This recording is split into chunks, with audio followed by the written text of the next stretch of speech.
Good morning students. आज मैं आपको 12वीं क्लास बीए में पाठ 8 वित्तीय संचालन के विषय में बताऊंगी। बच्चों, कल मैंने आप लोगों को वित्तीय संचालन के विषय में समझाया, उसके अर्थ के विषय में बताया, उसकी व्याख्या बताया और निष्णातों के द्वारा दी गई व्याख्याओं के विषय में बताया। आज हम वित्तीय संचालन के लक्षण के विषय में जानेंगे। पहला है संचालन की शाखा।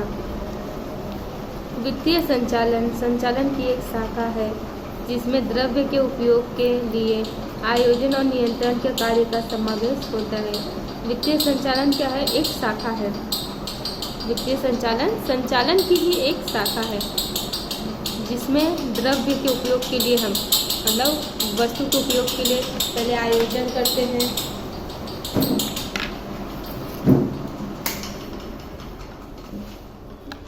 फिर उसके बाद नियंत्रण करते हैं, फिर उसको अपने कार्यों में उनका समावेश करते हैं। दूसरा है विशाल कार्य क्षेत्र।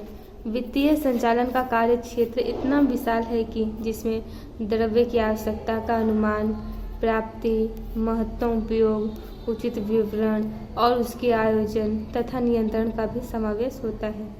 वित्तीय संचालन का बच्चों कार्य क्षेत्र बहुत ही विशाल है जिसमें हमें द्रव्य की आवश्यकता का अनुमान और हमें उस द्रव्य से कितना प्राप्त होगा, उसमें कितना उसका उपयोग होगा, उसका उचित विवरण क्या है, उसके आयोजन नियंत्रण का हमें समावेश पहले से ही करना पड़ता है।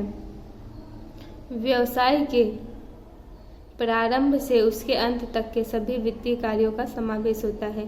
देखो, द्रव्य का कार्य क्या है? व्यवसाय की शुरुआत से लेकर और व्यवसाय के अंत तक ये द्रव्य का उपयोग वित्तीय कार्यों में होता है।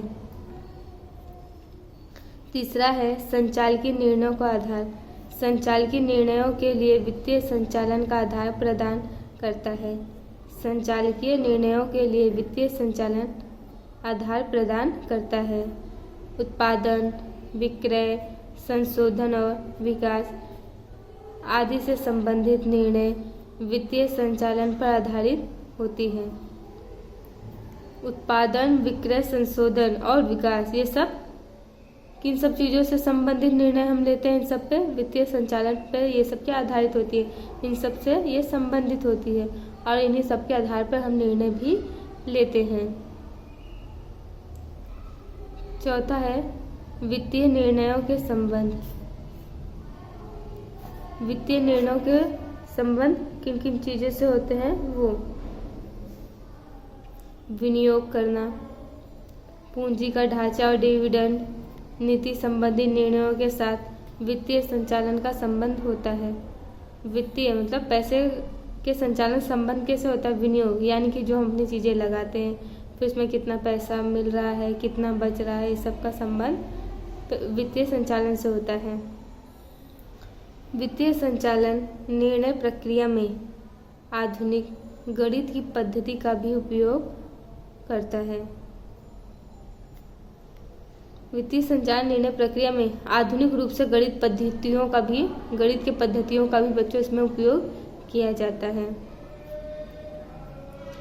पांचवा है मालिक के महत्तम कल्याण का उद्देश्य। मालिक क्या सोचता है कि भाई कम से कम चीज़ें लगे और उनका उद्देश्य की जो उन्होंने जो उद्देश्य रखा है वो सही समय पर उद्देश्य की पूर्ति हो। मालिक के महत्तम आर्थिक कल्याण के लिए वित्तीय संचालन को दृष्टिकोण अपनाता है। वित्तीय संचालन दो दृष्टिकोण अपनाता है। देखो, मालिक के महत्तम और आर्थिक कल्याण के लिए वित्तीय संचालन क्या है? दो दृष्टिकोण अपनाता है। पहला महत्तम लाभ और दूसरा है महत्तम संपत्ति। मालिक क्या है? दो दृष्टिकोण अपनाता है। पहला है महत्तम लाभ और दूसरा है महत्तम संपत्ति। छठवां है चाबी स्वरूप स्थान। वित्तीय संचालन संचालकीय प्रवृत्ति है। वित्तीय संचालन क्या है? संचालन की ही एक प्रवृत्ति है और व्यावसायिक इकाई के व्यवस्थाकीय ढांचा में इसका चाबी स्वरूप स्थान होता है। व्यावसायिक इकाई के व्यवस्थाकीय ढांचे में इसका क्या चाबी के रूप में इसका स्थान होता है। संचालन के अन्य विस्तारों के साथ संबंध। व्यवसाय की अधिकतर प्रवृत्तियाँ जैसे कि उत्पादन, विक्रय, बाजार संशोधन आदि वित्त के साथ जुड़ी होती हैं। वित्तीय संचालन में पर्याप्त मात्रा में कोष होंगे और उत्पादन नीति, विक्रय नीति आदि के निर्माण में अधिक परिवर्तन भी होंगे। वित्तीय संचालन में क्या है? पर्याप्त मात्रा में कोष होगा और उत्पादन की नीति भी होगी। विक्रय नीति आदि के निर्माण में अधिक परिवर्तन भी होंगे। अर्थात वित्तीय संचालन के अलग अलग विस्तार जैसे कि उत्पादन संचालन, बाजार संचालन, कर्मचारी संचालन के साथ संबंधित होती हैं। वित्तीय संचालन में क्या है? अलग अलग विस्तार जैसे कि उत्पादन का संचालन हुआ, बाजार का संचालन हुआ, कर्मचारी संचालन के साथ ये सब चीज़ें क्या है? संबंधित होती हैं। देखो यहाँ ऊपर दिया ना, संचालन के अन्य विस्तारों के साथ संबंध, मतलब संचालन का क्या है? अन्य चीज़ों के साथ जो संबंध है उसके विषय में बताया गया है। 8वां है दो भागों में विभाजन। वित्तीय संचालन को दो भागों में बांटा जा सकता है। उदाहरण के स्वरूप में अस्थायी पूंजी का संचालन और कार्यशील पूंजी का संचालन। बच्चों, वित्तीय संचालन को क्या है? दो भागों में बांटा गया है। तो उदाहरण क्या है? उदाहरण स्वरूप अस्थायी पूंजी का संचालन और कार्यशील पूंजी का संचालन। अस्थायी पूंजी के संचालन में अस्थायी संपत्तियां जैसे कि मकान, यंत्र, जमीन आदि के विस्तरण के लिए आयोजन का समावेश होता है, जबकि कार्यशील पूंजी का संचालन दैनिक खर्चों के लिए आवश्यक होता है। धन्यवाद बच्चों।